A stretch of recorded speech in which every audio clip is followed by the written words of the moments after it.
Like you called your friend and he wants to be a millionaire. It's the weekend. It's Mailbag. I am joined this week by Dave, Keith, and all the way from Kansas City, USA, Warren Doyle. Lads, Don't how do are you? that again, Les. I won't. I don't know. I liked it. I thought it was all right. I thought that was shite. But come on. Everyone good? Sounds. Yeah, we're all right, mate. We're good. Seeing Crowd Warren somewhere else has changed my angle on his life now. Yeah, I He's don't usually gone go. somewhere else that looks vaguely fun. Dave, we had the workplace bullying question the other week, so let's not pull at that thread again. Sorry. Before we start, I've got a quick. Oh, I do the housekeeping. Everyone knows the housekeeping. I'll leave that. A quick reply to last week's hot topic from Tommy on Blue Sky to the question: have you ever been caught somewhere you shouldn't have been? His was getting grabbed by the police at Leicester away in 1985, going from the terrace into seats. F off, I'm not a minor. Didn't go down well. Quite good, very topical in 85 that. Got let off because it was 15, ironically a minor, and got back in to see the game. His mum wasn't happy with him when he got back home. Andy Gray runs into the post after scoring. So sounds like Sunday for Tommy that. Right, let's kick off with a couple of questions I missed from last week. A little bit of a hot topic from the Denby on the back of that girl getting kicked out of school for wearing a ginger spice dress. If you were wearing a flag to school, which one would it be, Dave? Oh, really good question. That. You know, I'd wear a Welsh flag because I've always been a fan of Wales. Not too sure why, but it just seems like a relatively innocent place that is closest to us. It's a great place. Not as good as Scotland, but it's great. I was just going to say, in honor of Keith, I was going to say Scotland, but because he's here, I'm not. So I'm going for Wales. But honestly, though, just with you mentioning Scotland there, I've only been there about 3 times in my life, and it was amazing. But yeah, I mean, Wales is next door to us, isn't it? It's easy to get to. Everyone seems sound there. Yeah. I mean, I'd take out Rill because Rill's like, I don't know, Rill's like Rill. You know what I mean? We've all had good holidays in Rill. Come on. Well, I got my tattoo in Rill for the tenner when I was 15, and I regret it since. There you go. That's not Rill's fault. That's your fault. It's funny when you go on the go-karts and there's some inbred who runs them. We'll move on, Keith. I think Dave in a school itself is a massive red flag, isn't it? Yeah, what flag would you wear, Dave? A red one. Go ahead, Keith. What would yours be? I don't know. Like, why would you wear a flag to school? How is that like celebrating your culture? It's a piece of cloth that goes up a big pole. Do something that's like sort of substantive to said culture. I mean, the kid could have worn anything. The dad's engineered that massively, hasn't he? Yeah, shocking. Get an invite into the fashioner circle. Yeah. I don't know. Scotland one for Scotland. Like I probably did it on St Andrew's Day at some point when I was a kid. Palestine one to annoy people, annoy all the right people. Free Palestine. Yeah, just get the dads angry. There we go. Why am I going into a school anyway that I don't understand the concept of this? Pick this up with the Denby next time you're in there. It's their question. I don't know. I will. Fees get just on the Scottish flag, I was watching the news before, and a fella had a Lacoste polo shirt on, and the crocodile was a Scotland flag. It was incredible.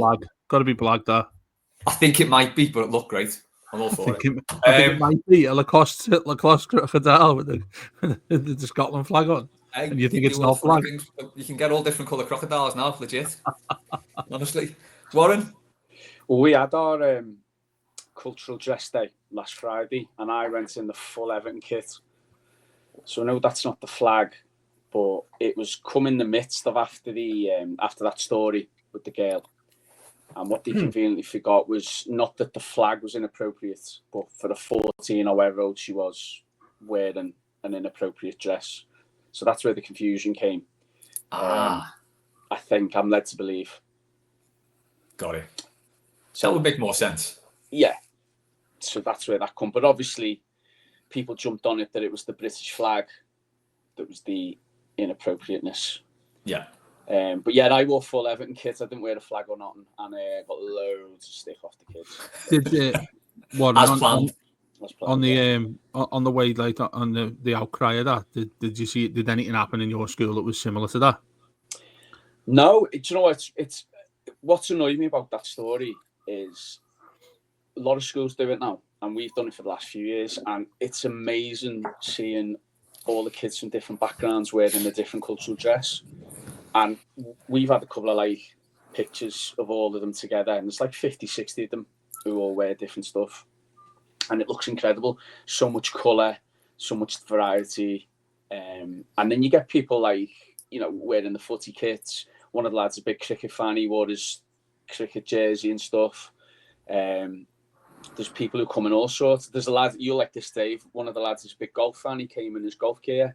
She said, well, you know, that's what I enjoy. That's part of our Yeah. So it's a really nice day. And then, of course, what happened in the news story is turned it completely round so that it's focusing on no one's allowed to celebrate their British culture, and it's bollocks. Everyone does. These days, you get thrown in prison. Well, it's how specific people like to regard the word culture, because it's quite a generic word, isn't it? You know, if you're talking about culture, it's basically where you're from. That's what that was regarding, as far as I'm concerned. They were saying, like, we need to prove that we're from. Whereas, like Warren's just said there, kids are going in with what they have a passion for in life, like the cricket, like the golf. You going in there with your Everton kids. That's a culture for me. It's just like similar to like a Scouse culture kind of thing, isn't it? Going there with well, that's what they said. They said if you don't know what to wear like either red, white, or blue, or like a sports team, sports top or something. So we had kids in all different stuff. We had like all different kits from all around the country. We had different sports, and then I'd say we had the kids who wear the cultural dress from their wherever they're from. And honestly, it's such a nice day when we do it, because it's last day of term, everyone's in a good mood, sunshine, and it just feels like it's being spoiled by people who are moaning about it. And there's nothing to moan about. It's a lovely day.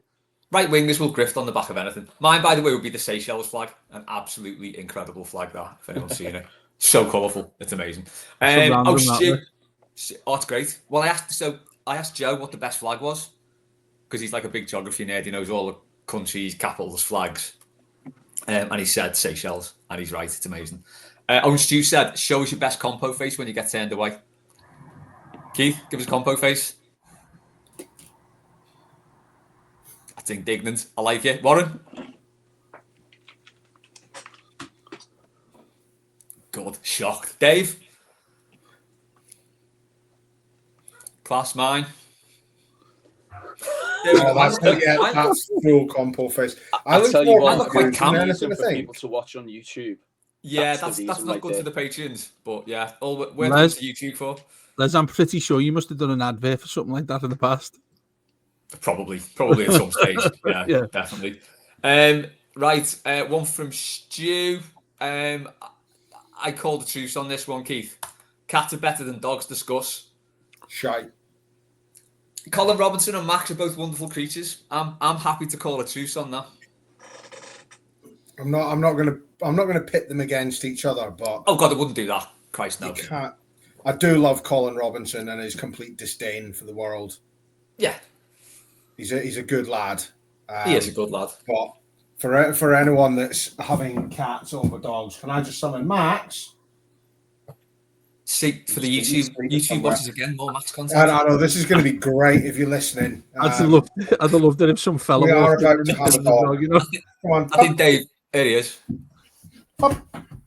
Here he is. What a boy! This is a treat for the YouTube watchers. The golden boy himself. How old is he? He's 8 now. He's 8, yeah. Come on, up.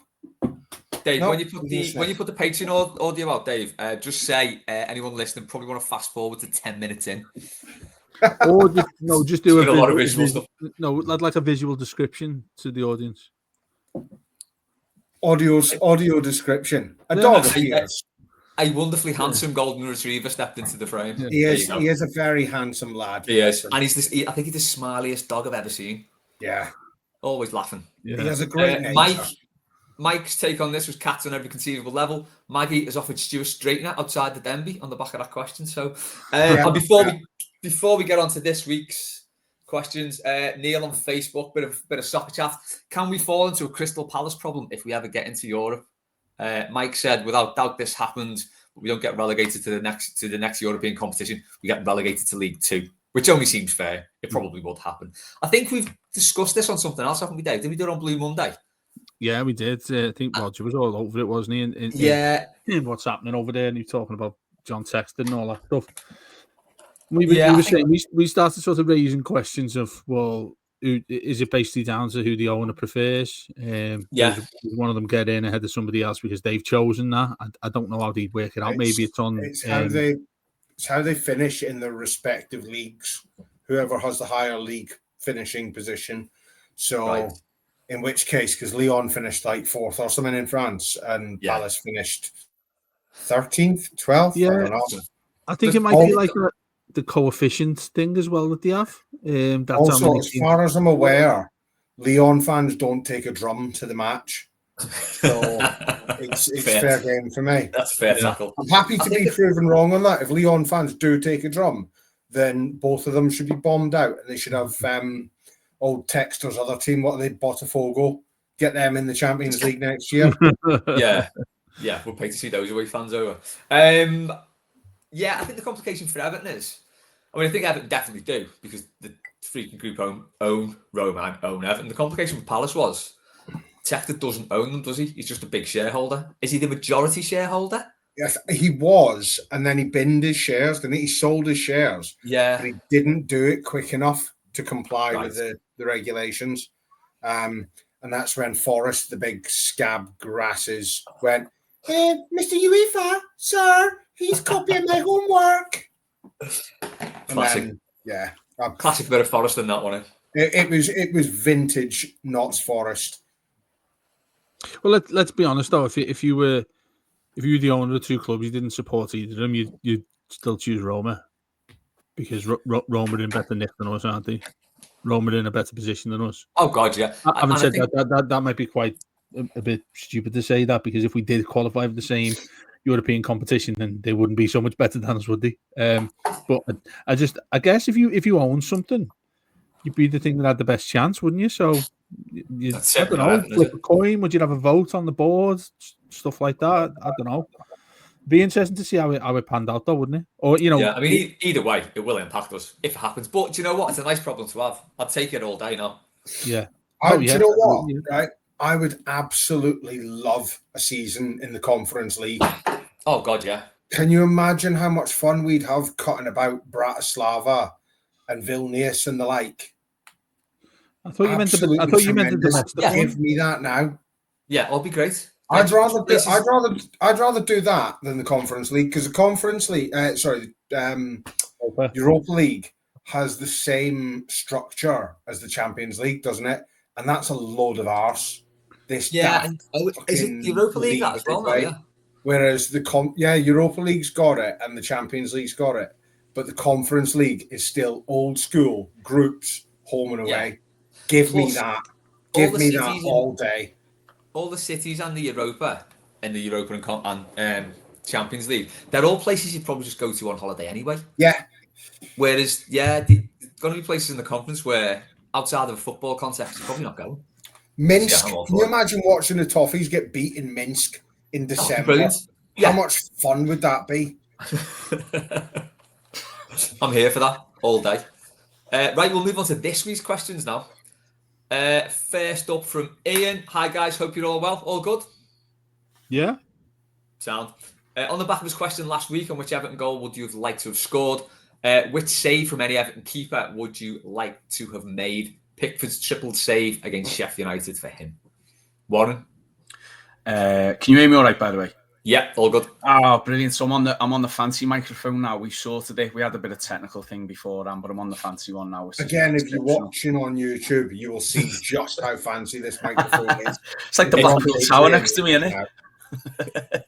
Do you know what? Great question. I loved this question last week about the goal scorer one. I think for me, the save I'd love to do you remember in the 95 Cup final where United are just piling on the pressure? and the cross goes into the box, and Southall just one hand brings it down. That was just like, if there was a moment where you're like, the game's won, that's it now. That was it. And it was just the way he did it, so nonchalant. It was the coolest save ever, wasn't it? Oh, brilliant. And in that kit as well, that yellow and black Umbro kit. Amazing. Rolled back the years, didn't he, Nev, with that one? Oh, aye. They toned it down the next season, didn't he? Had black shorts with that, but he was in complete canary yellow for that game. Yeah. Stunning stuff. No, I loved it. Loved that. I'd forgotten about that. Brilliant save. That, loved it. Keith? I'm going to go Southall as well, and I'm going to go vintage, but I'm not going for the one you think. It's not Spurs away. It's I was thinking of that Varady. one. It's Varady at Sheffield That's Wednesday. what I was going to say.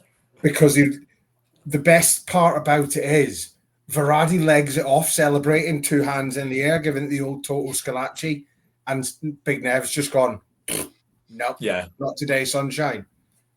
Oh, it's the best save I've ever seen. That. If you look at the compilation of his saves from that season, it's just absolutely ludicrous. Yeah. I think it's even more ludicrous if you look at him now, the frame of the man, and think, how the fuck was he so agile back then? But he was some of the saves on from that season are ridiculous. So I'm going with that one purely because Varady celebrated anyway. Yeah, mine was between Falco and Varady. I'll go for Falco then because it essentially clinched the title, that one, didn't it? But the best thing about the Varady one, apart from him wheeling away, is if you look at it from like one of the other angles, it's behind him when he gets his hand to it. Yeah, I think that's why Varady's wheeling away, because it's actually past him and he somehow gets his arm back and flicks it around the post. Incredible. Dave? Tim Howard against Southampton. I'm only joking. Brought up Tim Howard a few questions early, but go ahead. Yeah, I was going to say against Southall, but it's not. I don't think it's as. I don't know. I don't think it's as classed as most of what you guys are going to say or you have said. It was when we beat Liverpool 2-0 at Anfield. Lineker scored late on, and early on. You'll correct me if it's not the game I want about, but we won at Anfield, and Rush goes through on goal, and he takes it round him, and all he has to do is tap it in. And Southall, he's wearing that cap as well, that cap that just looked like a dodgy cap, and he just throws himself, like every part of his body throws, and just gets everything in front of it, and Rush misses, hits him, and then it comes back at him again, and he does the exact same thing twice. The kind of thing, you sort of epitomise with Neville Southall, just put his life on the line for our club, wouldn't he? He sort of scrambled on all fours, chasing Rush a bit, didn't he? Yeah. Like he'd gone down, committed to it, and then he sort of had to recover and chased him around the box like a spider monkey. That's it, yeah. That's it. He thought it was almost the point where you think, like, when the goalkeeper going to quit and think, you know what, I'm just going to run back to my line. And all of a sudden, he must have just thought, "Yeah, fuck this! I'm just going to chase him and the ball." that one for me was great. Yeah, that's a hell of a shout. Right in the game it was, or it was the one where Ratcliffe scores the one over Grobbelaar. That was 86 when Ratcliffe scored. It might have been that game because Lineker played in that one. So I can't remember what game it was. It could have been that one. But don't know if it was the season after in '87, but we got beaten that game, so maybe not. It was definitely an Everton winning game because I wouldn't have watched it. It was probably '86 then. Yeah, I can't quite remember. '87 we got beat 3-1, didn't we? When Sheedy scored that free kick and give it the Toffees, and didn't get punished for it, which was good. Next, have I asked everyone? Warren, what's yours? There's Southall, the one hand. Got it. Yeah, I've asked everyone. Brilliant. Wasn't that called the Bumblebee kit, by the way? Someone referred to it as being the Bumblebee kit that he had on. Whatever it was called, it was a bloody brilliant goal. Well, I mean, let's be honest, it didn't do him any. It wouldn't do me any favors. That kit. It didn't do him any favors. Like, it's a great kit, though. Yeah. No. Maggie, what's the worst Everton-related shout you've seen on Twitter this week? Ridicule it immediately. Keith? Do you know what? I don't actually think I've seen any howlers apart from, like, well, you know, the usual nonsense we get with Everton and transfers and everyone's losing the mind and the schools haven't even fucking broken up yet. And, like, I can't pinpoint an actual ridiculous tweet I've seen that I can talk about anyway. Yeah, just the genre as a whole. Yeah. It's alive and well. Just Everton fans on Twitter. I mean, there's been some, to be fair, there's been some top-notch meltdowns today, hasn't there, over the announcing of the ticket ballot, TM. Yeah. Lovely stuff. Always a big fan of people melting down over Everton, saying things on the internet. I mean, I have sympathy. We're, like all of us, are in a very fortunate position where we've got season tickets, so getting to the match isn't an issue. And I can imagine it feels a bit rum that you've been asked to pay 60 quid. 60 quid for the year for an adult, and I think is it 40 for a kid or 20 for a kid or what? And basically all that gets you is your name in a big fucking Everton tombola. Yeah. My mate's kicking off about that. So he's got 3 kids who he can take, and him. So he spent best part of 200 quid.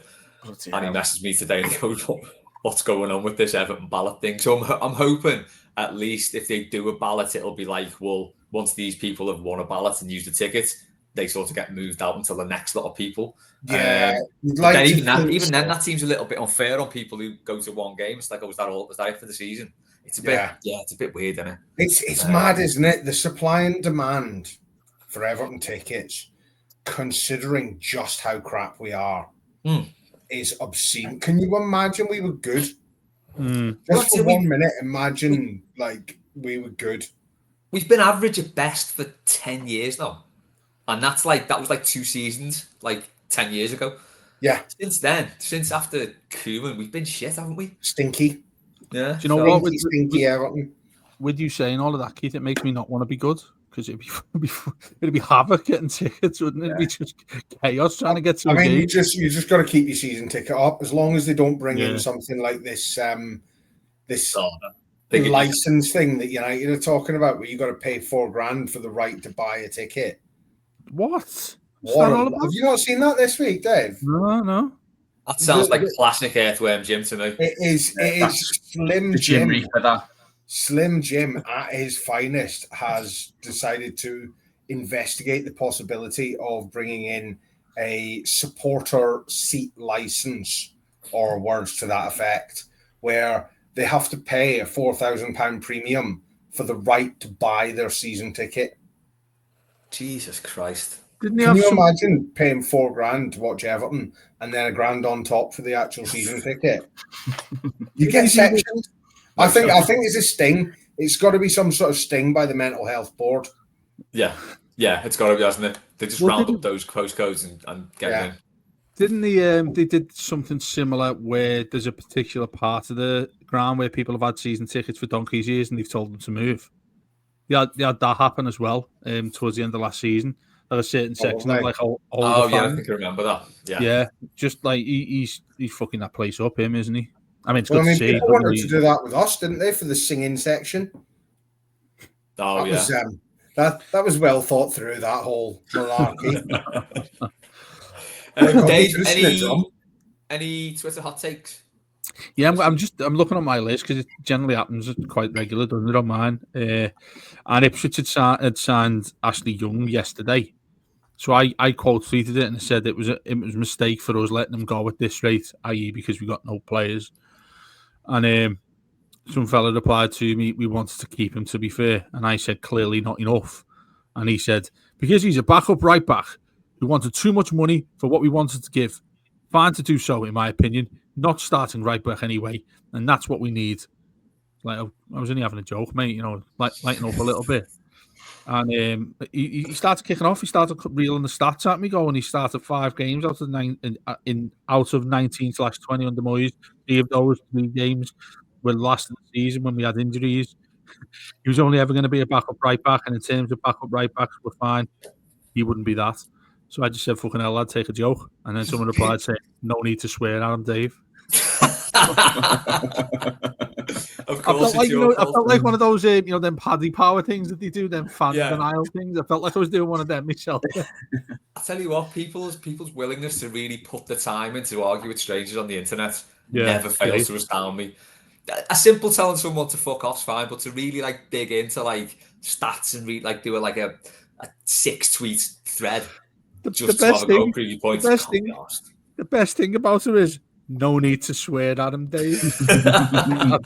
Sorry, mate. Is it PG around here, is it? Warren, have you got anything? Yeah, so it was the announcement, I think, today, wasn't it? Or yesterday, about the Everton women's fixtures, and the announcement that I don't know which game it was, but one of the games is going to be played at Bramley-Moore. And I think one of the tweets was, what's the point in them playing at Goodison if we're just going to let them play at Bramley-Moore? And I mean, number one, firstly, it's WSL rules that you have to have one game a season at the men's home. So all clubs have to do that in the WSL. Yeah. So that's the first thing. But the second thing, God forbid that a group of women who are good at football can play at the stadium under the name of Everton, the brand new stadium. I mean, so what? How does it affect your life if the women go and play at Bramley-Moore for one game? Do you know what? It infuriates me, because they should be allowed to play there. Do you know what I mean? And I know we've got Goodison, that's great and that's amazing. And I love that they're still there. But I think it's wonderful that they get the opportunity as well. Why deny them the opportunity? As well as that, though, Warren, it's international weekend, so Everton men aren't playing. If they're smart about it, make the tickets like a £5 for adults, and you can bring a kid free. I think it's free on the season tickets, isn't it? Everyone that's had a big whinge about not being able to go and watch Everton because of the ballot, go and watch the women. Here you go. Yeah.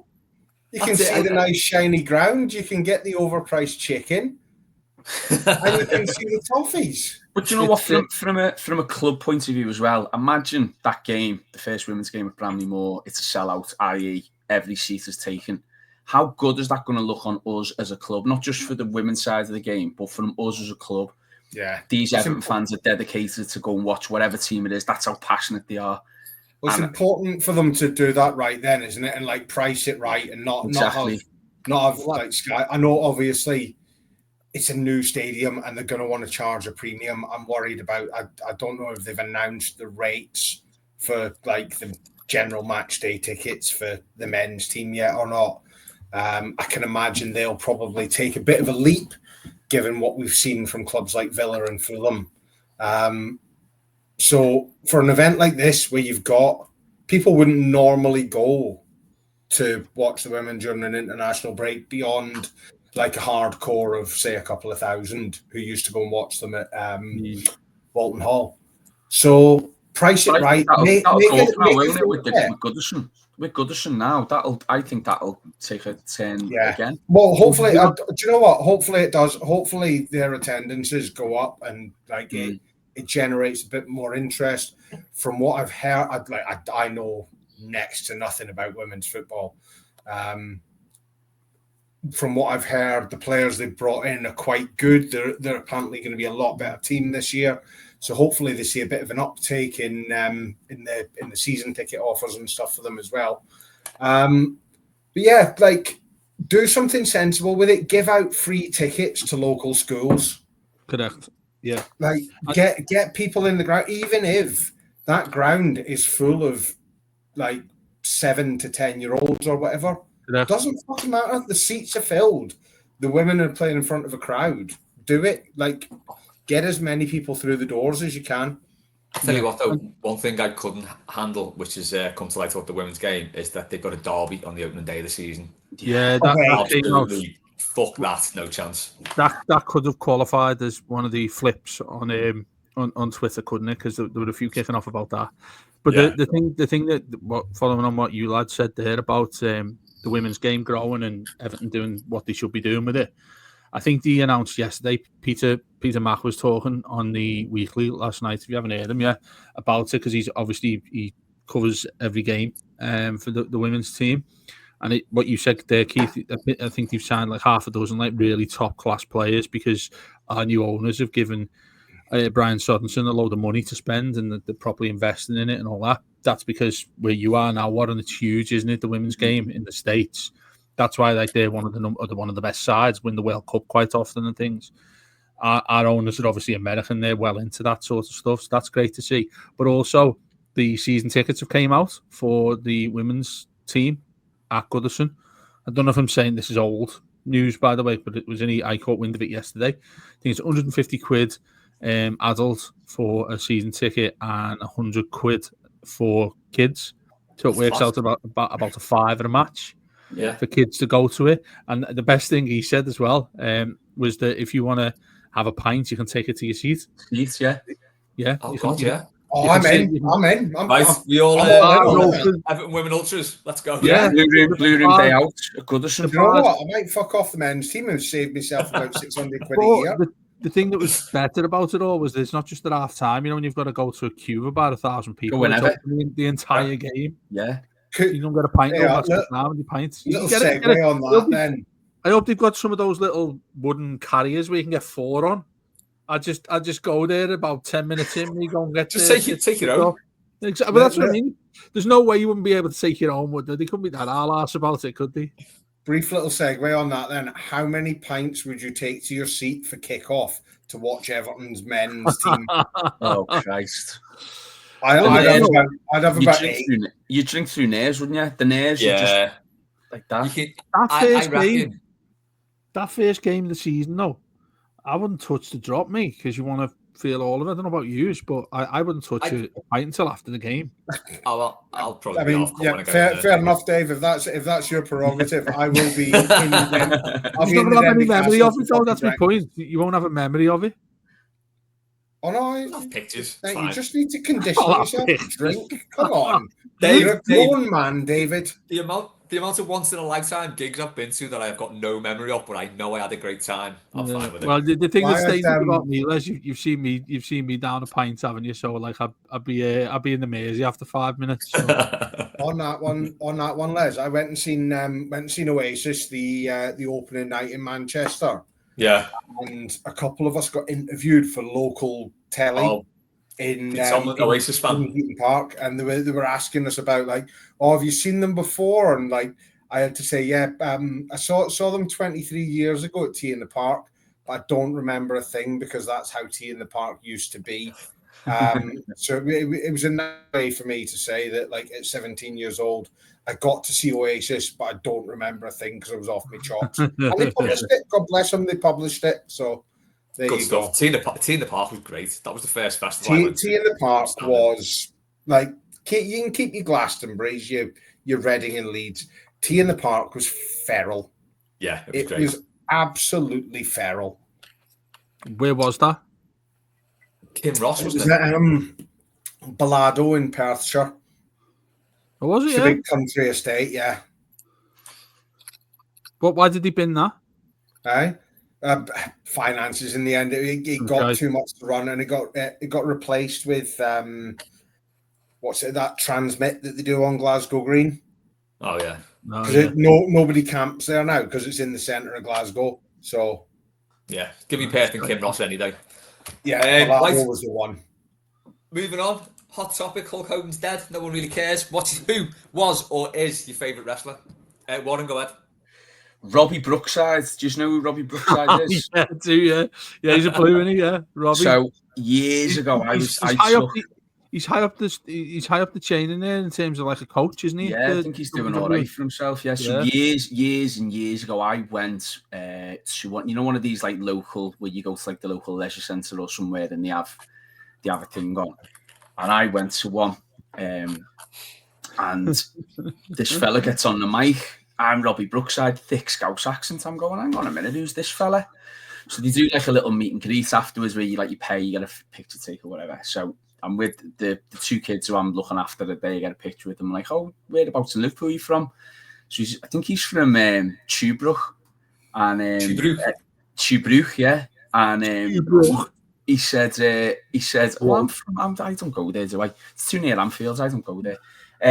Anyway, he was saying he's a big Everton fan. So I was like, oh, so am I. So anyway, I think it was 2012 when we had Liverpool at Wembley, bumped into him.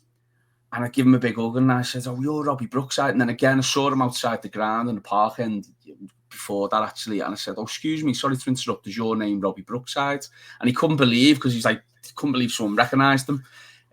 So yeah, he's done a few bits and that all around the world. But yeah, big Evertonian. So Robbie Brookside, favourite wrestler for me. Good choice, bang on. Dave? I could do a full podcast on the wrestling because sadly I still vaguely watch it now as well. But the Undertaker's always been my favourite since since day one, mate. He's amazing. Him. SummerSlam '92, I think, wasn't it? That's you're right. Well, no, it wasn't. It was Wasn't it? Survivor Series, I think. Survivor Series, sorry. Yeah, there you go. Do you want to have an argument about it? No, I'll defer to you, Dave.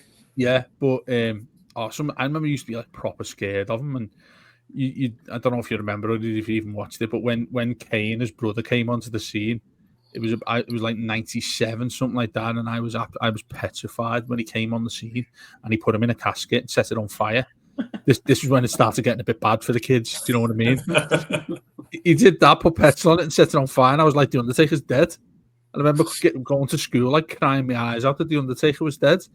And then one night on Raw, he came back, being the Undertaker. He came back, and like I remember celebrating like Everton won the league or something. I was running around in our house going. I was about 14 by the way. But yeah, the Undertaker.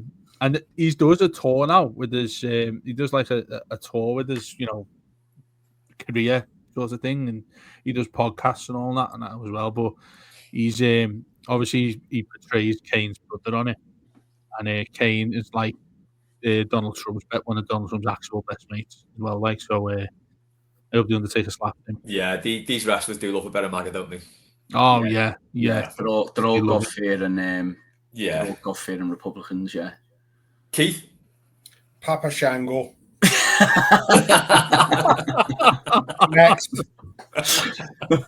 I'll raise you, Coco Beware. Bret Hart for me.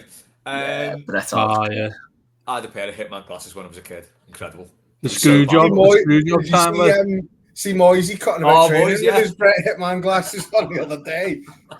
Excellent. It's like it's like one of the lads said in the group chat. He looks like he should be fucking fielding in the slips. Yeah, he's got like these wraparound shades on. Amazing. Do you remember the screw job, Les? Oh god, yeah. Terrible. That was. There's books still being written about that. He proper got had off, didn't he? Yeah. Vince McMahon like pat in his face and all that. Yeah. Couple of answers from Dave on Blue Sky. Zero interest in wrestling, but a wrestler he remembers is Big Daddy and Giant Haystacks. Yeah, the originals. From when your nan used to shout at the telly. Do you know what the best thing about Big Daddy was? Right, this is one of my favorite little wrestling facts. On it was on ITV, wasn't it? On a Saturday night for like an hour and a half, and the rest of them couldn't. Like I wouldn't know them if I found them in my soup. But then you had this old man in a leotard and a big fella with a beard, and they used to beat the shit out of each other every week. Big Daddy's real name was Shirley Crabtree. Shirley Crabtree, yeah. There you go. Pointless trivia. If you ever get asked that in a pub quiz and you get it right, get me a drink on that. Yeah, I can sympathise with someone who's got a girl's name, but I can't wrestle quite as good. But you've got the boy's spelling at least. I have, yeah. Full girl's name. Shirley, yeah. Don't call me Shirley. Don't call me Shirley. Papa Shango was the Godfather. I didn't even know that. What? The Godfather. He was also you remember the Godfather? Piss off. No, he wasn't. Yeah, he was a pimp. You don't remember this? It says here. I knew that. Yeah. Right, I'm going to rip through these answers. Yeah, come on. Let's read it. Yeah. We've got about 10 questions left. Oh, hang on. Sorry, he said he underwent several exchanges. Dave, the most notable were Papa Shango. Dave, shut up. Right. I'm going through these answers. Tangled Up in Blue said Kendo Nagasaki. Stu said Catweasel, the most unlikely looking wrestler ever. Catweasel named himself after Catweasel off the telly, if anyone remembers that. It was about a medieval wizard. Anyway, Jonathan said Masambula, who looks like he would be quite problematic these days. Rob went Legion of Doom. Yes, agree. Boucher said Ric Flair. Chris said Drew McIntyre. I Talk Everton said Shawn Michaels. And Steven said Ultimate Warrior, then Bret the Hitman Hart. More wrestling-related stuff. Dave, I'll unmute you now. There you go. Sorry. I've got to move on. You actually did mute me? Yeah, I've got to move on. I was shouting woo for Rick. You can do it now. That's a disgrace, that. Sorry, Dave. I did say I've got to move on, and you just You ignored me, so, You can give us a woo at the end of this question then. Liam's asked, who's top of the list to get an angle slam? Rafa Benitez, Nick Barmby, Anthony Gordon, Pierluigi Collina. None of them. Stephen Mulhern. Fair. Dave, I wanted you woo. No? I don't want to do it anymore. Sorry about it. Who's getting an angle slammed? I don't think I've ever been muted on any of my own shows. I listen. I made this Dave, back in 2012, and no one's ever muted me before. Dave, this isn't your show. Sorry. Sorry to pull rank, but it did say I need to move on. We've got like 10 questions left, and we're 40 minutes in. Your fault, isn't it? You're the presenter. That's why I fucking muted you. There you go. Now you're kicking off. Give us a speed round, Les. Maggie's roundup, speed round. Yeah, do you know what we'll do? Well, I've sort of split Maggie's roundup into just the personal questions at the end, and I've put her questions in. I mean, I'm going Nick Barmby. Mike's on the privilege says Barmby the rat makes a good boil every time. Barmby. Yeah. It's a good list to pick from, though, isn't it? It's a very good list. Yeah. Liam does come up with these impossible questions. Dave, I feel bad now because you've actually not said a word really since we muted you. Oh, can I? Can I say a word? Can everyone hear me now? When I ask you, yeah. Maggie's next question. Who on the Blue Room is most likely to have a secret box full of spandex wrestling gear under their bed, worn by someone else or their own secret desires? Discuss. I don't think. Is this just because you're taking the piss out of me now? Is it? Well, she did. The follow up was answer this question again, but you can't say Dave. I'm not doing it anymore. Do you know what? Like, given the state of his wardrobe, and I love the boy to bits, and he looks happy in what he's wearing, but I wouldn't put it past Michael D'Asha to be spandexed up in and around the home. Yeah, I think you're right. Next time I stop at I'm gonna have a little dig and see if I can find a leotard or a unitard or a onesie or something. Yeah, and I think the tattoos will take it up a level as well, won't they? That's why he's getting all the tattoos, because they go with his... They go with the spandex. Yeah, that's the right answer, defo. Move on to some USA things then. USA. So I'm just taking all my epileptic tablets here. Ignore me. Christ, I feel even worse now. Jesus. If you're watching on YouTube and Dave falls out his seat, phone an ambulance. Dave, I'll come to you first on this one. The Denby has asked, who's your favourite player from the USA to play for Everton, and which one had the best song? You just say no. This is even. You're just throwing all of this shit at me. You're throwing it all at me. We've had plenty of US players. No, she says song, didn't she? No, which is your favourite player? Which favourite USA? Who's your favourite player and who had the best song? So, for example, Rob and Jay both said Joe Max Moore. How do you like it? How do you like it? How do you like answer. That was the DFS advert. That one, wasn't it? My favourite player from the USA is probably different from everybody else's. I'd say Brian McBride, because he came in and he did us a favour for a few games, and he scored on his debut away at Spurs. He even went on to lose the game, but he scored the most blag overhead you've ever seen. I think it was against Sunderland, and like it was fucking awful, wasn't it? Do you remember it? It was shocking. An overhead kickoff, Team U. It wasn't sure. Anyone Google that? Oh well, you probably don't even have to Google it because it's that bad. But he struck one in there, and he was signed, wasn't he, for a couple of games, and then I think he signed for Fulham after that, didn't he? Yeah, he went to Fulham, didn't he? Uh-huh. Yeah, good shout. Warren, I can't look past Landon Donovan. I know it's like the obvious and the most probably famous one, but I just remember when he come in, it was Arsenal, that freezing cold day when we drew 2-2 Pienaar at the Chip. I think that was his debut. Yeah. And he was brilliant. He was absolutely brilliant that first spell. And we were desperate to keep him, weren't we? But he made the promise to go back to LA. I mean, not being funny, but it was like that was a cold winter, and if you got the choice to go back to LA, you're going to do it, aren't you? But no, he was great. I think there was a few at the time, let's say, people maybe not thinking he might be any good. I think he'd had a spell in Germany where he didn't really do much, and he was that kind of thing. He's only good in his own league in the MLS, and I thought he was absolutely brilliant for us for them 10 games or so we had. Yeah, absolutely brilliant. And he fully. I know we're very much suckered in by outsiders who love Everton because it means a lot to us, but he fully embraced being an Everton player as well, which was great. So yeah, no, I can't look past him. Keith?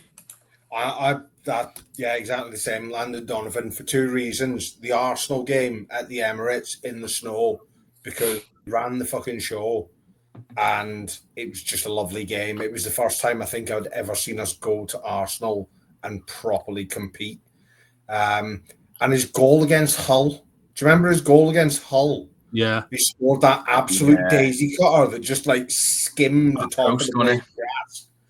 Beautiful. It's so aesthetically pleasing. And his big, wide skater sleeves in honor of Tony Hawk, because he was just... Forget Hulk Hogan. Landon Donovan was a real American. Oh, yeah. Yeah. Hey, do you know, you'll probably still find it, actually. Me and Matt did an interview with him, and he's a lovely fella. I think he's about buying an MLS club.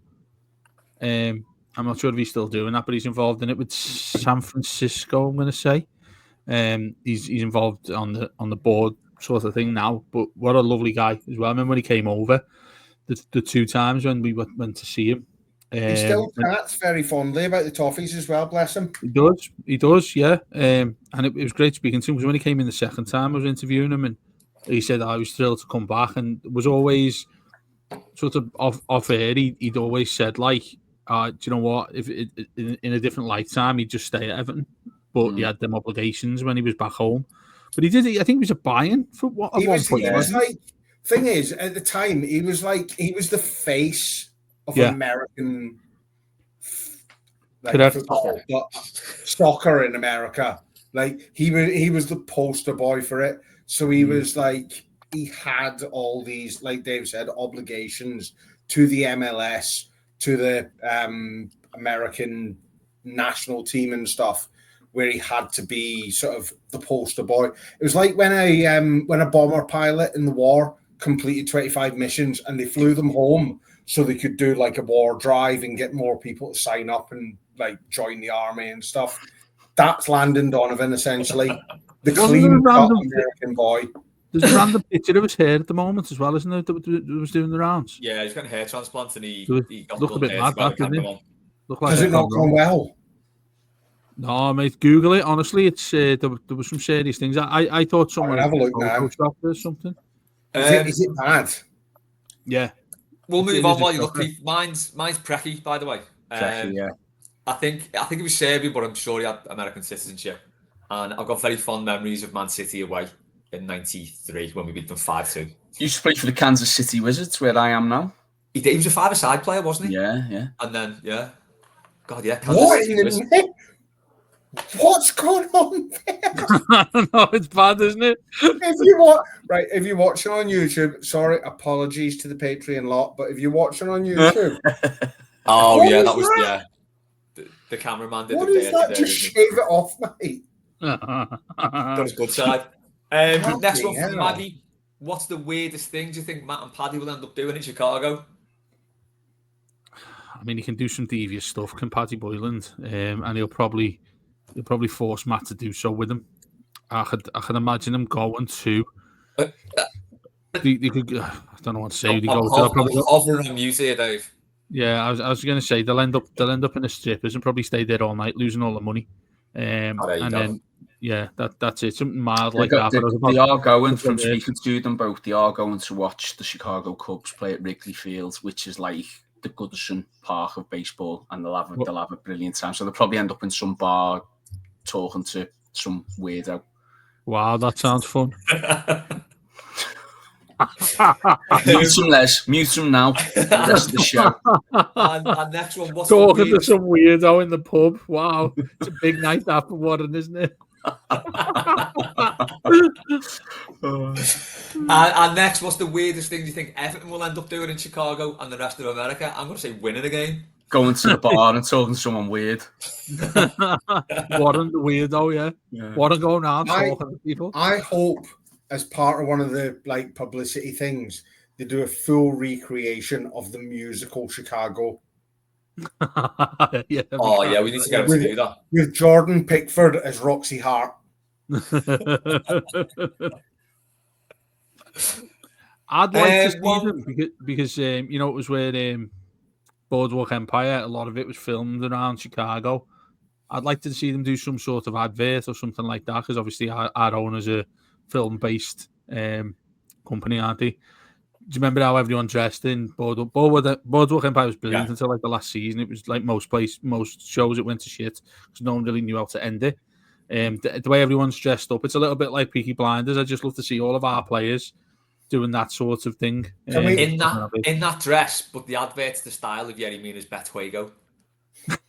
Can we have Nathan Patterson as Al Capone because he's a little fat lad? Stephen Graham was Al Capone, wasn't he? He was. Yeah. And he had the most New York accent I've ever heard. It was one of them, wasn't it? Wow, you're getting wild tonight, aren't you? These American accents. I am. I'm on the water, mate. That's what it is. What have we got now? Oh, the Brady have asked, will you be getting a glider or a bus to Bramley-Moore Dock? It's the same picture. I will be walking from the greatest pub in town because it takes 22 minutes door to door. So by the greatest pub in town, not the Bridewell, the Denby. Thought he was on about the 051. The Bridewell's sister pub. Yeah. Right? The conglomerate. The Denby Castle is our office, our day-to-day. The Bridewell is our summer Dakar.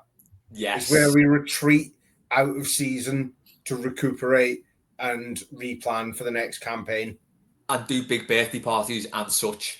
I mean, fair play to the Bridewell. A little shout out to the Bridewell here for that birthday party that they put on because it was absolutely sensational. Yeah, Keith sportive. It was incredible. Luke the barman played an absolute fucking blinder. I'd never had a clue what was going on at any point. Dom looked sensational, as always. Always in his three-piece. Well, what a pub. What a pub. Yeah. In the summer months, take yourself to the Bridewell, have a little sit out in the courtyard, have a Flensburger, enjoy the ambience. And then in the winter, get to the Denby. Nice. In the winter, get the Denby. To the office. And it'll be fair back to the office. We've got the hard yards to put in. Yeah, a couple unrelated now. A couple on death. Weirdly, Matt's asked. I think maybe on the back of Hulk Hogan. I don't think Matt was too cut up about it. But he's asked, what celebrity death affected you the most, rationally or otherwise? No Everton connections. Warren, got anything? It doesn't really. I don't know. Maybe I'm a bit weird. Dave will probably agree. I'm a bit weird, but weird would mean you're interesting. Go on. Yeah. I think I don't really get affected, if that makes sense, because it's the shock, obviously, of someone you've heard of and know, but I don't really get affected by it because it's like, I don't know, I suppose because I don't know them. But there's been loads of like sporting ones, hasn't there? There's been loads of like, I know he said non-Everton ones there, like, but there's been a few Everton ones down the years that have shocked me and whatever and different things. And if you put celebrity deaths, there's not one that immediately comes to mind without going a bit dark about it all. So I'll leave that. There was one particular. Go on, go dark. Go ahead. It was when I was in Washington just pre-COVID when Caroline Flack died, and obviously that was a very sad situation. And that was that. I think whilst it wasn't something that affected me like to the point where I got really upset and anything, obviously very sad situation. But no, other than that, it's I think when it got announced about like Ozzy Osbourne, for instance, this week and Hulk Hogan last night, it's obviously a shock when you hear about it because you're just used to them being there, but it doesn't really affect me. I know that might sound harsh, but Ozzy Osbourne did well to put that shift in at Villa Park, didn't he? Yeah, absolutely. Yeah. That was fair go, that. Keith? I'm gonna take the tone a little bit more serious, and it's not a very mailbag thing. But the only sort of, like Warren said, you're a bit detached. You know of them, but they don't really affect you. The only one that really fucking got me and really sort of knocked me back in my seat was Robin Williams, and it was the manner of how it all came about. Because obviously you see Robin Williams in literally everything he ever did, and he was this big, bold, sort of funny character. He was larger than life, wasn't he? Everything he ever did.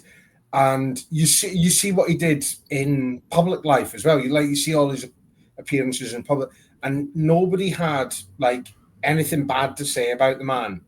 He like made time for people, and so he came across as like the happiest guy.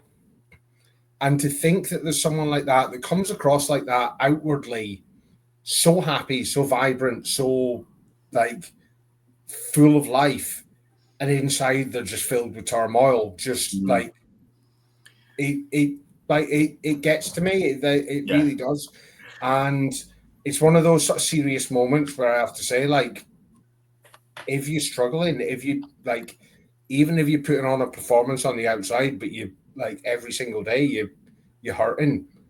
Talk, Keith. I think you make a great point, because the thing. Somebody.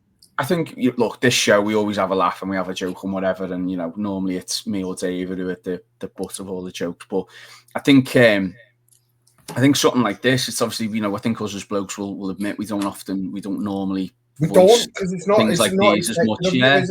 So it's good to raise something like this up. And obviously, I agree with you. Robin Williams was a big one as well. Yeah. Because as you say, so much larger than life. And, yeah, it's good. It's taking a little bit of a turn, the show, obviously, but it's to highlight these things. Apologies for going full anti. Yeah, no, it's a serious thing, and there is a lot of support out there.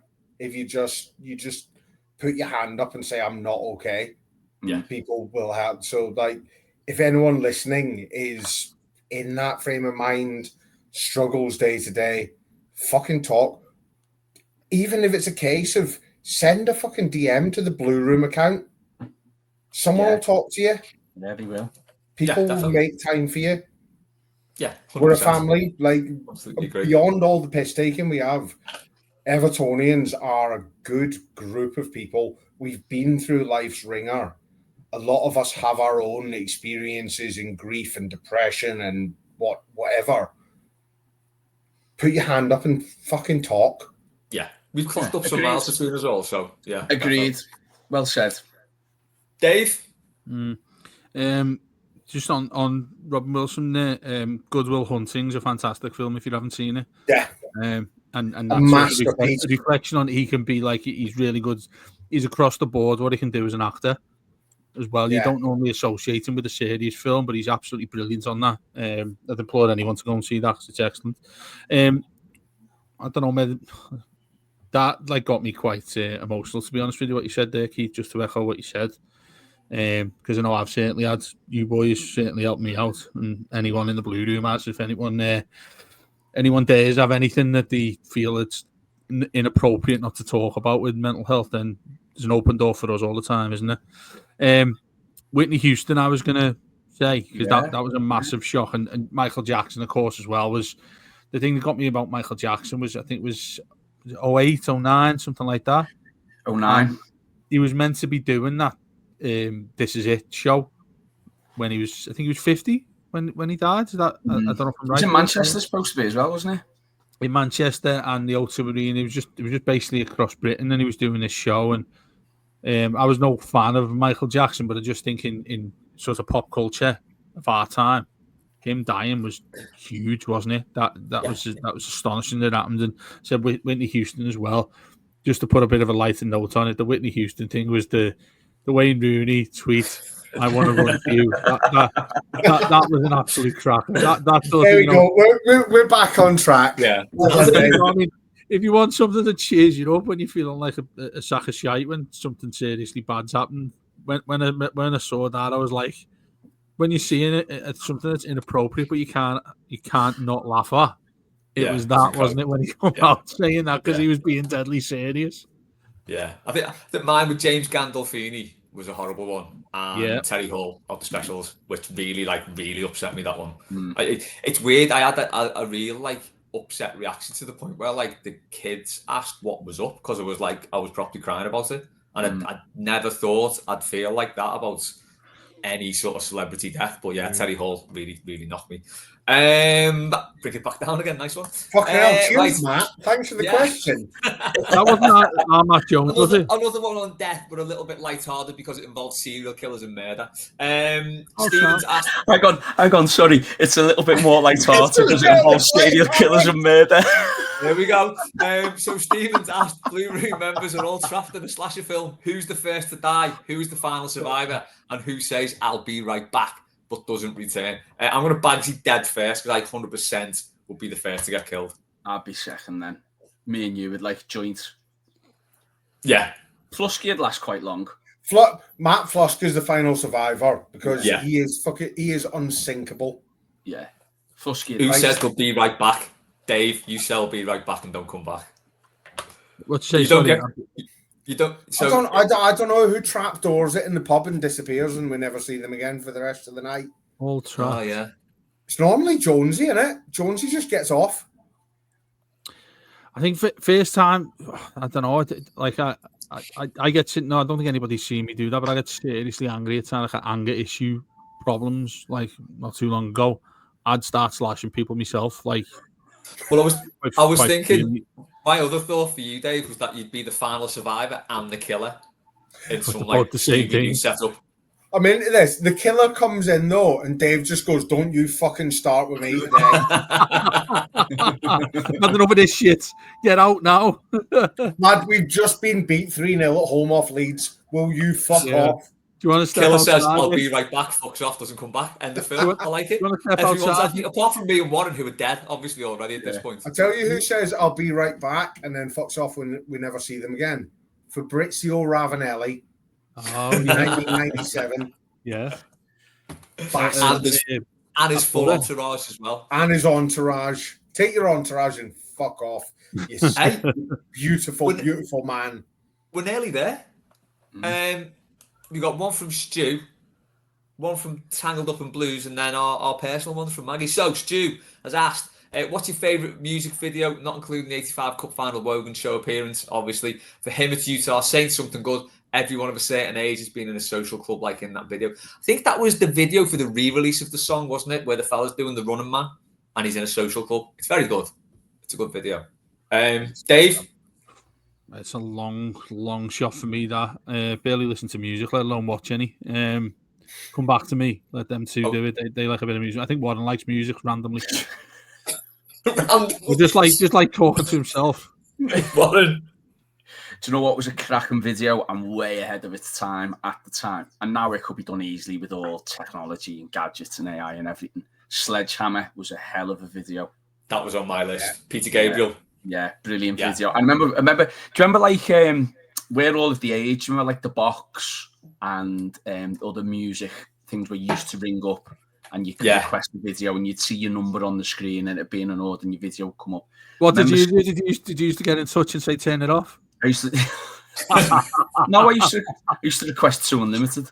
No, when I was watching one of them old, like it was when cable and Sky and everything first like come around, and the music channels, it was like a novelty, wasn't it, to watch music channels? And I remember seeing that, and I was obsessed with it.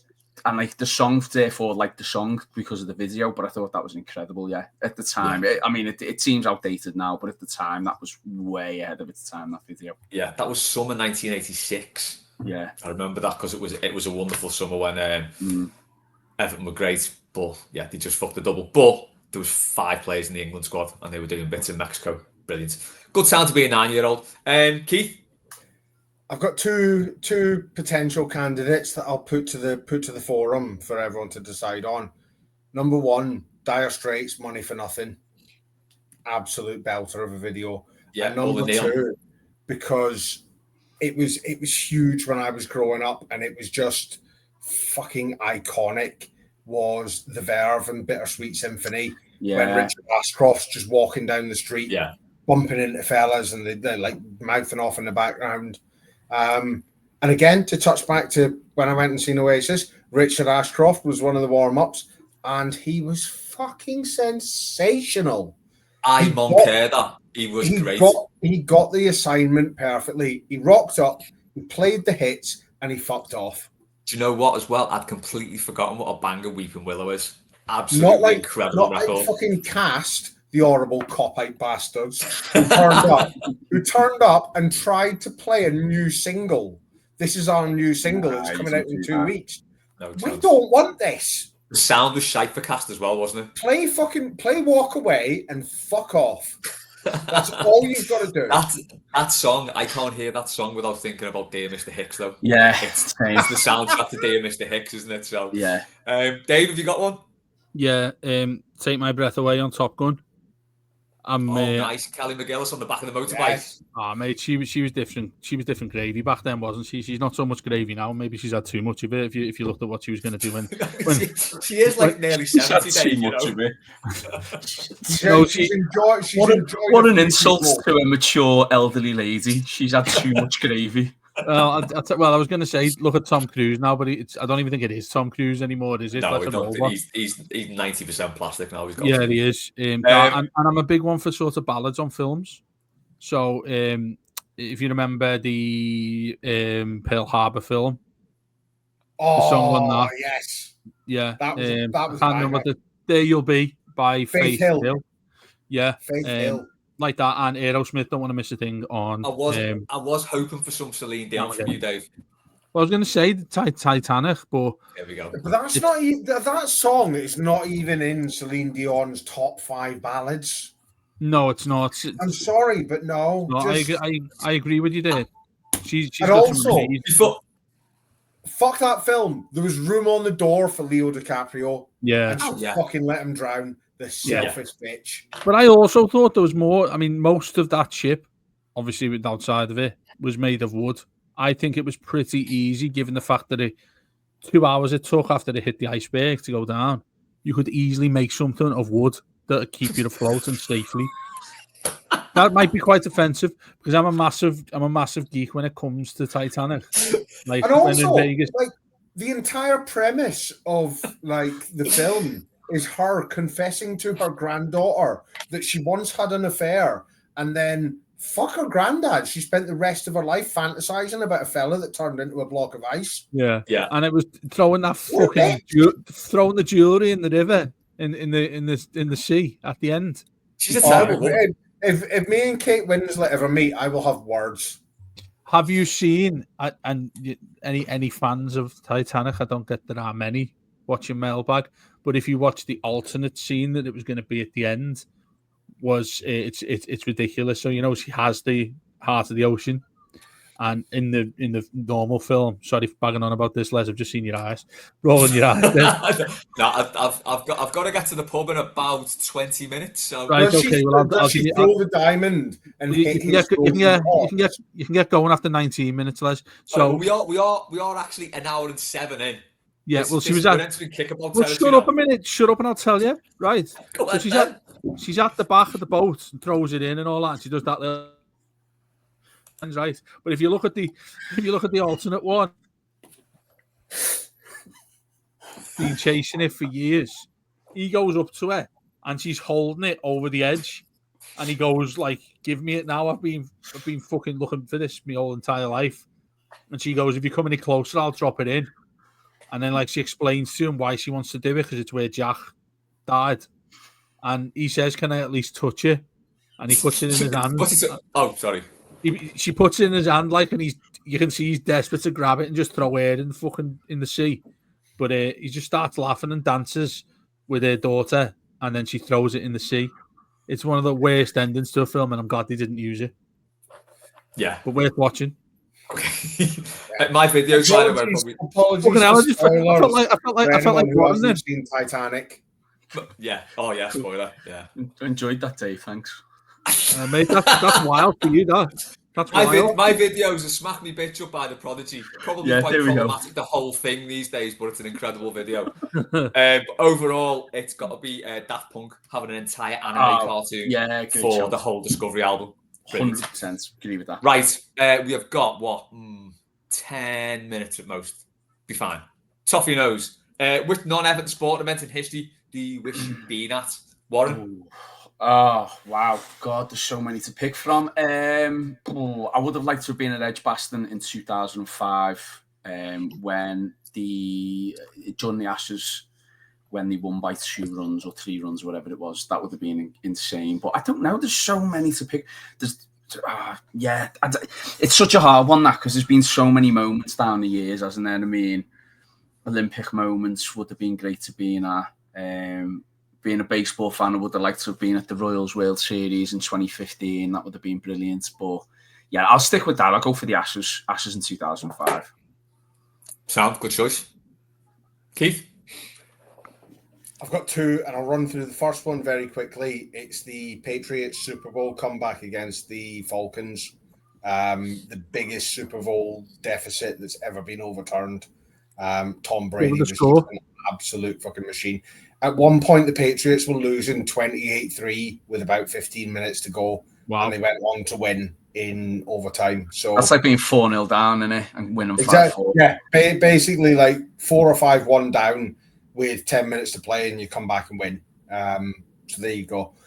The other one, and I have this as a first-hand account from my cousin who was there, and I'm livid that I wasn't, was the Ashes in Australia, where Mitchell Johnson came out to bat. The MCG was fucking empty because all the Aussies had gone home because England had slapped them around for the whole series. And Mitchell Johnson came out to bat. The whole crowd serenaded him out. There was about 5,000 in a 100,000-seater stadium.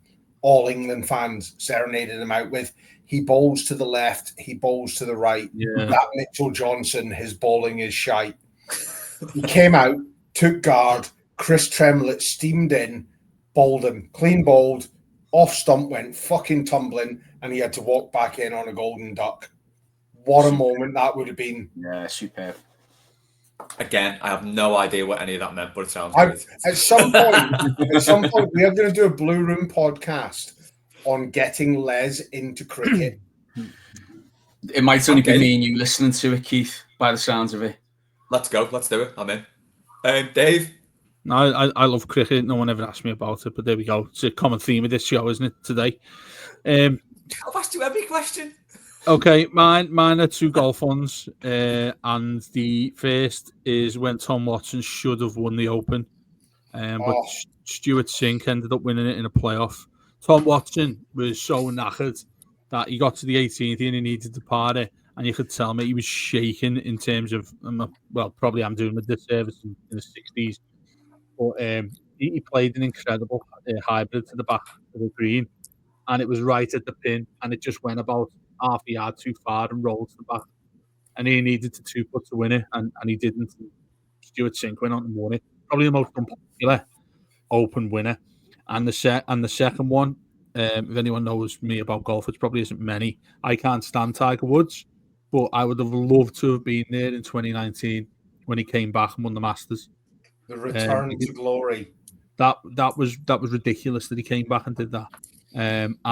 Obviously everybody else in the world adores him. So the atmosphere that would have been there on the 18th, that would have been incredible to be there. And it's a massive next year, Dave.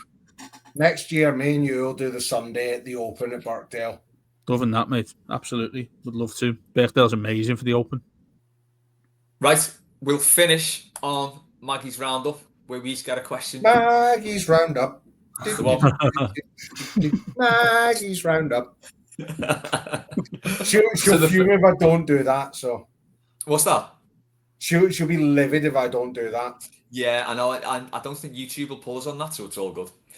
There you go. First one to me, Feral Trolles. What's your favourite trolley you've ever had submitted, and what's your favourite song on the playlist? Favourite trolley's a tough one, like choosing the favourite child, but I think it's got to be Joey Fazz's one outside from Stanley Park. So there's an upside trolley in the lake at Stanley Park. It looks like a grey autumn day. There's 2 ducks on the pond, and the corner of the main stand and the park end is just in view. Oh, iconic. And shout out to Joey Faz. The boy takes a good photo. Shout out to Joey Faz. Yeah. So he was Kaleidoscope Eyes on Instagram. He's now JF Stop, I think. Yeah, I don't know what that is, but there you go. But, yeah, I miss Kaleidoscope Eyes.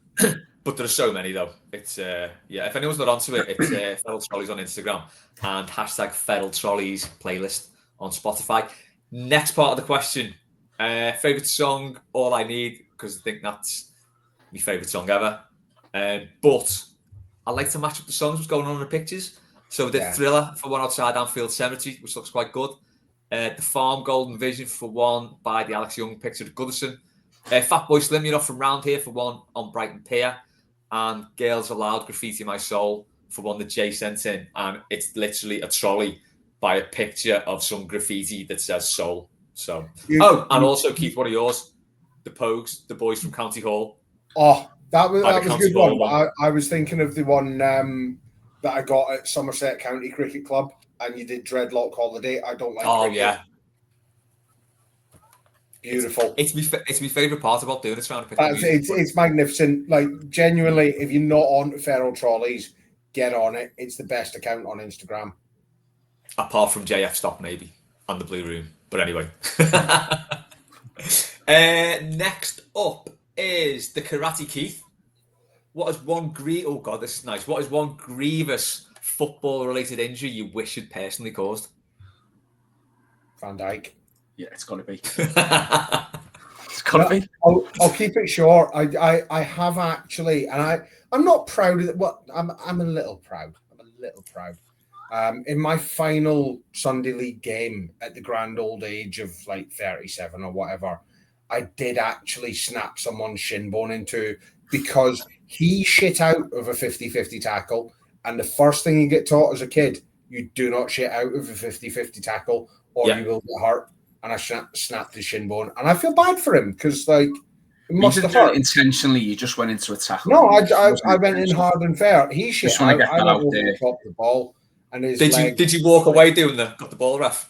I didn't. I just walked away. I was just like took up my position in the solid defensive line that we had at the time.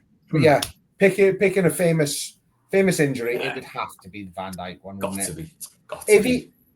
If he'd stayed on side, he wouldn't have got hurt. It was his own fault. Yeah, 100%. Have a bit of fucking awareness, Virgil. Exactly. Dave, here's yours. Dangerous liaisons. What's the most threatened you've ever felt in a journalistic setting, and or have you ever wanted to absolutely headbutt someone you were interviewing? Who, and why? I'll go for the second part. Who ever wants to headbutt was Johnny Heitinger. And it's quite fitting these days because he ended up being a cop-eyed, didn't he? Yeah. But again, shit out of a 50-50, Blackpool at home. And Benteke used to just slap him everywhere as well, didn't he? Do you remember that? Every single game, Benteke used to do him in everywhere. This one was interviewing him when he was doing, for some bizarre reason, they were doing a kids event at Finch Farm. And like loads of little kids and all that there, and they're teaching them how to play football. But Heitinger liked to come across as this sort of hard man act, didn't he? Mm. So I was sent there when I was at Radio City to interview him, and I was sat there in Finch Farm in the press conference room, and I started talking to him, and it was just before the 2014 World Cup, and I was asking him about the season and all that. You know, you played well, and I said, "Oh, the World Cup's coming up. You're looking forward to it if you get picked." Just in off the cuff question there. You don't really think that that's any sort of offence, do you? He flipped it at me for saying, "Why do you think I wouldn't get picked?" Started asking me what have I played like, and I ended up saying to him, "Listen, mate, I'm an Evertonian here. I think you're a good player. I'm just asking a question here." And he told me to stop recording, and then I was sat there for him for about 10 minutes. And he went, I don't want that going out because you've been so disrespectful towards me, saying that I won't get a place in the Netherlands team for the World Cup." So that one was somebody I'd love to have headbutts because when there's other people around there, there's other journalists there, and it's always when someone asks a question, everybody, it's like school. Everybody's like, they're looking at each other going, someone should really stand up for them there, but they don't and just look at you. Yeah. Like, it was that sort of scenario. And the other one would be the most threatened I've felt was David Moyes. David Moyes used to make you feel, and I'm a big fella, I'm 6 foot tall and about 6'4" wide, but David Moyes used to make me feel about that big, and you'd be put into a tiny little room which when you're on radio, you get put into a tiny little room. And by a tiny little room, I mean like a cubicle in the men's toilets. And there'd be about 5 or 6 of us, and it'd be red hot in there. And you're interviewing him. And if you'd asked him the wrong question or one that he disliked, he'd stare you down. And bear in mind, I'm looking down upon the man. He'd stare you down. And I think it's because of the Everton relation that you had. It was like, oh man, I remember so many times, like my voice started to go and everything. I'd be shitting myself so much asking him questions if we'd lost the game. But the really ironic thing with him was that if you asked him a question when Everton lost the game, he'd be absolutely brilliant. If Everton won a game, he'd barely say a word to you. He's a proper straight. That's why I kept on banging on about. People said, "Fucking hell, Dave, you're like a broken record." That he just seems like a completely different person now. Yeah, I think I've seen him twice since he came back. And he's just been sound, really nice fella, and it just seems like he gets it now. Old man Moyes. Yeah, old man Moyes. He's the one. Yeah. Warren, final question. Unwarranted. What's the weirdest thing you've ever seen when alone that you know if you told your mates they wouldn't believe you? Try it now and see if we believe you. Well, smiled.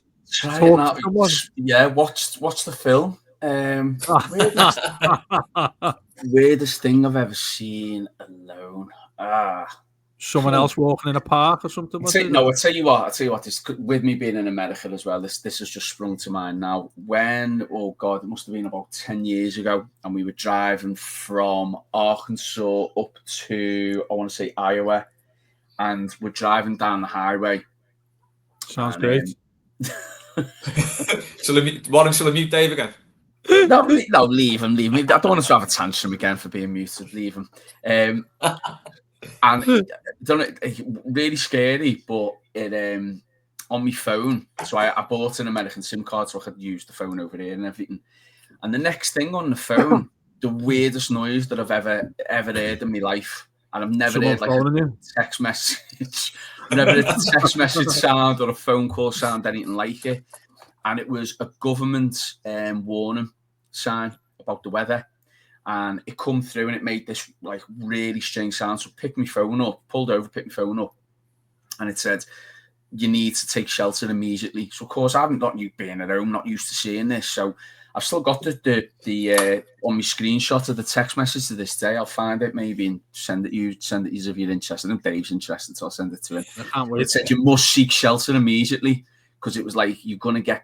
It didn't say this, but golf ball size hailstones. So I'm looking at the sky thinking, there's not much going on here, but all right, there's a government warning, I'll pull over. So you just ended there. I was looking at the sky thinking not much was going on here. I pulled over and I've gone into this like cafe place, whatever, and I'm sitting down. I'm hungry anyway, so I've ordered something to eat. And the next thing, I thought it was the end of the world. This storm rolls in, the clouds are all doing all this twirling and whatever, and you've never seen rain or hailstones like it. It was terrifying. And then it only lasted about 5 minutes, but you could see where the government warning was sent. And then, yeah, after that, I had to go out to check the car wasn't damaged or no windscreen damage or nothing because it does happen. So, yeah, the car was fine and I carried on with my journey. So, yeah, that's the weirdest thing that's ever happened. I've received a text message warning me about the weather. And it happened in 5 minutes and then disappeared. It happened in 5 minutes. I'm going to see if I can find it. I don't know if I've still got it or not, but if I can find it, I'll show you on the screen. But honestly, for that 5 minutes, I've never. So you just believe that, don't you? Yeah, calm down. 5 minutes. Oh. I'm gonna find it. Just do you know what is serious about that? Though? I can't remember who it was on Graham Norton was saying this. They often have that what you've just said there in Hawaii. I think Hawaii is quite a dangerous area in terms of storms and stuff. Saying that like that noise goes off. But people start like fearing for their lives and things because obviously it's got to be pretty serious if the government are sending you noises on your phone to say you've got to find safety. Yeah, so imagine that over here. It's going to be exceptionally mild for the next week. Oh, yeah, I can't find it, but there we go. That happened. I love the way you said it was a twirl going on outside. Warren, Maggie also said, did you know the name Warren means gameskeeper? What's it like having a name that means you were destined to hunt animals for Tories? I didn't know that, and I might switch to my middle name then instead, if that's what it means. So there we go. What's your middle name? Liam. There you go. I was expecting something No, like... we've already got a Liam. We've got two Matts going on. We're not having two Liams. Yeah. Could be worse, though, because as I found out a number of years ago, Les Roberts is French slang for the tits. There we go. So, could be worse. Well, you've got three of them with you here today, haven't you? Including me, yeah. That's it for this week's mailbag. I think that can be filed under a bumper episode. Yeah. Cheers, Warren. Cheers, Keith. Cheers, Dave. Thanks to everyone who sent questions in. As ever, we've got all the usual stuff coming up over the next week. We'll have a post-match, I think, tomorrow. We've got Blue Monday on Monday, Byline on Tuesday, Weekly on Wednesday. This is sounding like a Craig David song here, but a really bad one. Live Byline next Wednesday, isn't it? Live Byline, yeah, in America. And then it's back to Mailbag on Friday, and then we'll have all of the stuff in between. But yeah, thanks for listening, thanks for watching, thanks for all the questions, thanks to Warren, Keith, and Dave. That's been Mailbag. Up to Toffees.